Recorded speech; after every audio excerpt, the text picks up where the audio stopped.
Welcome back to the Hawkeye Garage, where the saga of the dying GX470 continues. That's right, last week I talked about an issue that I was having with my 470. I'd be in traffic and it would just die.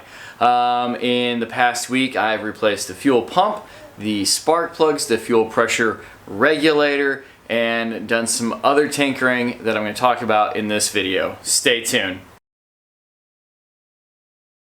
Alright, first off, yes, I have replaced the fuel pump, the whole sending unit itself, all of it. I've got the bucket of leftover parts here. I've replaced the spark plugs. They weren't actually too bad, but I hadn't been the one to put those in, so I was in the process of going over everything, so I went ahead and put a set of those in as well.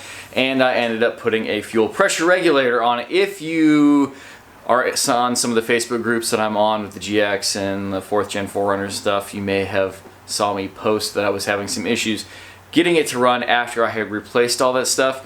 Long story short, it was kind of a user error. I kind of changed some other things around, and fairly certain a part was left out that was shipped to me that I didn't catch until I was working on some other stuff, and I swapped some parts around, and then it ran. So that was fixed, but in the process of that, I ended up doing all the other stuff, the spark plugs and the fuel pressure regulator, because I was at a loss until I figured that other issue out. Anyway, started right up after we got all of that sorted out. Of course, I had everything unplugged from the fuel system, so I back blew all of the fuel lines, the return lines and stuff, cleaned all of that out. I didn't blow into the fuel rail and into the injectors. Obviously, you don't want to do that. But it ran flawlessly for a few days, and then Friday night, again, it did the same thing. It was coming up to a stoplight, let off, went to turn, and I had no power, realized the engine was dead, popped it neutral, started it, started right back up, and away we went. And then today it was running a little not super fantastic a couple times.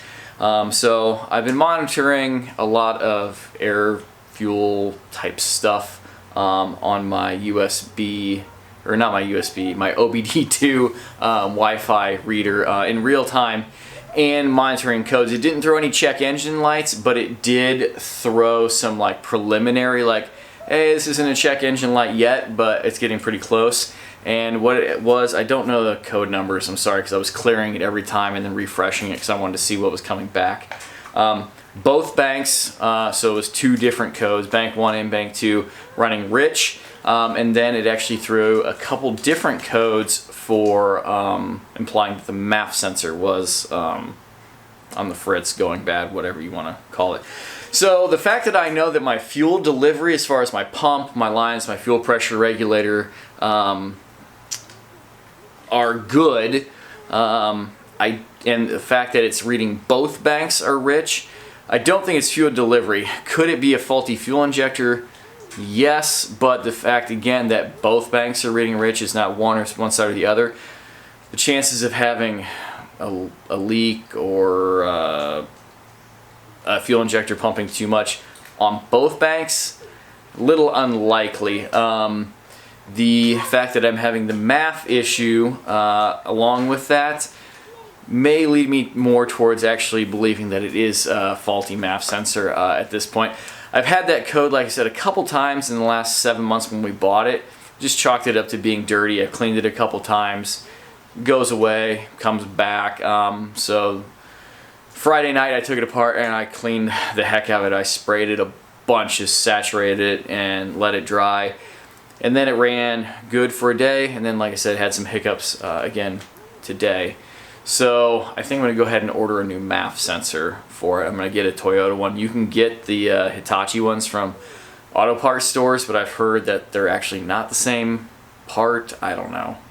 So I'm probably just going to get one straight from Toyota and swap it in there and see what happens. But other than those things, my fuel mileage is back up to 14.1 according to the dash readout. It's actually pretty accurate because I keep track by hand how many miles I travel and how many gallons of gas I'm putting in every fill up. So there's that. So that's where I'm kind of leaning now. But I'm glad I went ahead and replaced that fuel pump. The pump itself, I think was probably fine. I kind of looked at the fuel screens, and I've tried to show it on camera, but it just doesn't come through. The bottom pickup screen was pretty scuzzy in person, and then it's got like kind of an internal fuel filter that it pumps the fuel through before it goes to the line. And you can tell even through the opaque white plastic of the casing, it was pretty grimy. So I don't feel too bad about going through all that. Replacing that, knowing that it was not really my fault that it didn't work after I put it back together. Fuel pressure regulator has been replaced. I kept my old one. So I've got a lot of good new parts on there that I may or may not have needed. Oh well, we'll call it preventative maintenance.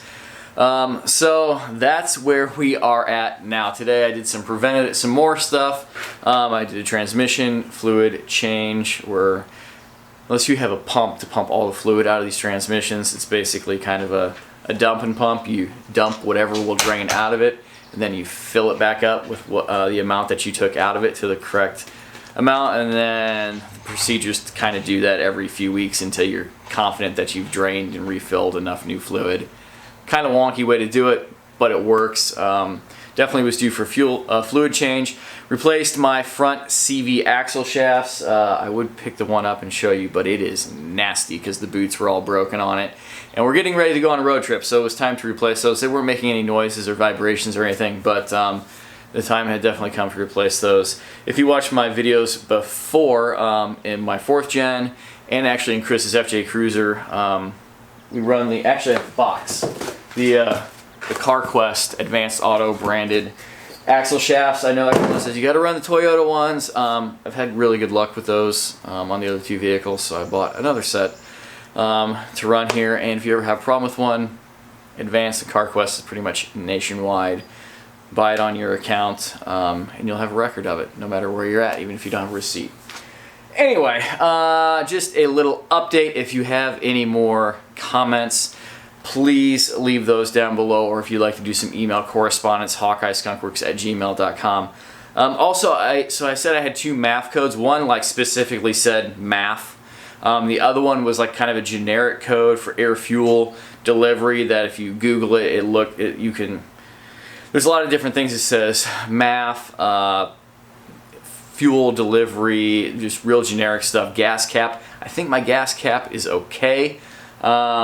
I have been able to, I drive around, go get gas, and crack it open, and it's got, pressure behind it, which it's supposed to have. So if the MAF doesn't do it, gas cap is next.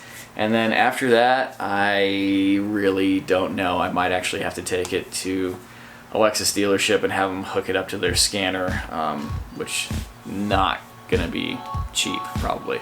So if you have suggestions, please leave them down below. If you're new to the channel, be sure to subscribe. Check out my back catalog of videos, lots of GX stuff, a lot of DIY stuff, Toyota based stuff, and other rigs that I've had along the years, and some mountain bike stuff. I'm sorry the mountain bike content has been lacking. I haven't been able to ride in quite a while. I've just been super busy, so not only have I not been able to make videos, I haven't even been able to ride, which is disappointing. But there's that. Give the video a thumbs up if you enjoy this kind of nerding out tech. I know there's a lot of words here, but hey, throw me on your headphones while you're at work and listen to it like a podcast or something like that.